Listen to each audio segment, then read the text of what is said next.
Welcome back. સોમનાથના આંગણે સ્વાભિમાન પર્વનો મંગલ પ્રારંભ થયો છે. સોમનાથ સ્વાભિમાન મહોત્સવ અંતર્ગત રાજકોટથી સ્પેશિયલ ટ્રેન શરૂ કરવામાં આવી છે. દરરોજ રાતે 11 વાગે રાજકોટથી સોમનાથ જવા માટે આ ટ્રેન ઉપડશે. પીએમ મોદીના આગમન પહેલા 4 દિવસ રાજકોટથી સોમનાથ આ ટ્રેન ચાલવાની છે. 4 દિવસ સ્પેશિયલ ટ્રેન આ ચાલશે અને જેની શરૂઆત પ્રારંભ છે તે કરી દેવામાં આવ્યો છે. દરરોજ રાત્રે 11 વાગે રાજકોટથી સોમનાથ જવા માટે આ ટ્રેન ઉપડશે.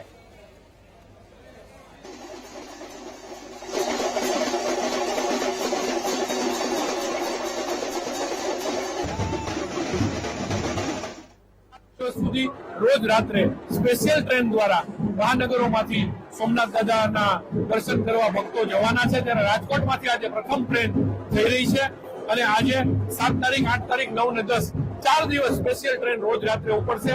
ત્યાં જઈને સોમનાથ દાદાને ત્યાં પંચાક્ષર મંત્ર, જે ઓમ નમઃ શિવાયનો મહામંત્ર છે, એનું પઠન કરવામાં આવશે અને લોકો પોતાની શ્રદ્ધા જે ભોળાનાથ પ્રત્યેની છે, સોમનાથ દાદા પ્રત્યેની છે, એ શ્રદ્ધાને ત્યાં વહાવશે. આજથી 1000 વર્ષ પહેલા મોહમ્મદ ગજનીએ જે સોમનાથ મહાદેવ પર હુમલો કર્યો હતો, ત્યારબાદ 1000 વર્ષ પછી પણ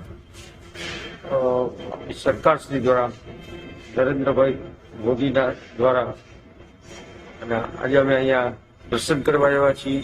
અમે એનો ખૂબ ખૂબ આભાર માનીએ છીએ. આ મુખ્યમંત્રી વડાપ્રધાનના કાર્યક્રમમાં સોમનાથ ચાલશું. ત્યાં મને ટ્રેન મારફત કોઈ અગવડતા પડી નથી. ખૂબ સારી સુવિધા આપે છે. એ બદલ ખૂબ ખૂબ આભાર. સરકારના આવા કાર્યક્રમ બદલ હું તેમનો આભારી છું. અમે રાજકોટથી આવ્યા છીએ ટ્રેન મારફતે અહીંયા સોમનાથ દાદાના દર્શન કરવા. જે મોદી સાહેબે આપણું સનાતન ધર્મનું પ્રતીક છે, અડીખમ છે, તેના દર્શન કરવા અને દિવ્ય અનુભવ મેળવવા આવ્યા છીએ અમે બધા ટ્રેન મારફતે અને મોદી સાહેબના કાર્યક્રમો માણશું.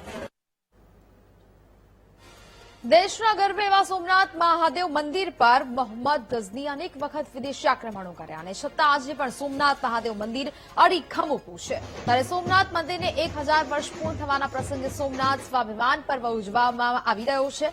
સોમનાથમાં સ્વાભિમાન પર્વની ઉજવણીમાં ભાગ લેવા રાજ્યમાંથી અનેક શ્રદ્ધાળુઓ સોમનાથ જવા રવાના થયા છે. વડોદરામાંથી તો શ્રદ્ધાળુઓ સાથે સ્પેશિયલ ટ્રેન પણ મુકાઈ છે. મહાદેવ ભક્તોમાં પર્વને લઈને અનેરો આનંદ છવાયો છે.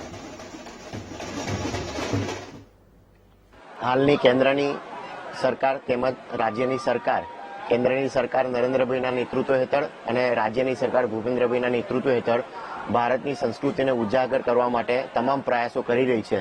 ત્યારે આજથી 1000 વર્ષ પહેલા સોમનાથ, જે આપણું જ્યોતિર્લિંગ છે, શ્રદ્ધાનું કેન્દ્ર છે, તેના પર મુસ્લિમ આક્રાંતાઓ દ્વારા હુમલો કરવામાં આવ્યો હતો. ત્યારબાદ છેલ્લા 1000 વર્ષોમાં 17થી વધુ વાર સોમનાથને તોડવામાં આવ્યું અને લૂંટવામાં આવ્યું. તે છતાં પણ ભારતની સંસ્કૃતિ, સનાતન સંસ્કૃતિ અને સોમનાથ મંદિર અડીખમ ઊભું રહ્યું છે. ત્યારે આ જે સનાતન સંસ્કૃતિનું પુનરુત્થાન કરવાનું કામ જે નરેન્દ્રભાઈની સરકાર કરી રહી છે, તે અંતર્ગત આજે અમે સૌ વડોદરાથી સોમનાથ દાદાના દર્શન માટે જઈ રહ્યા છે.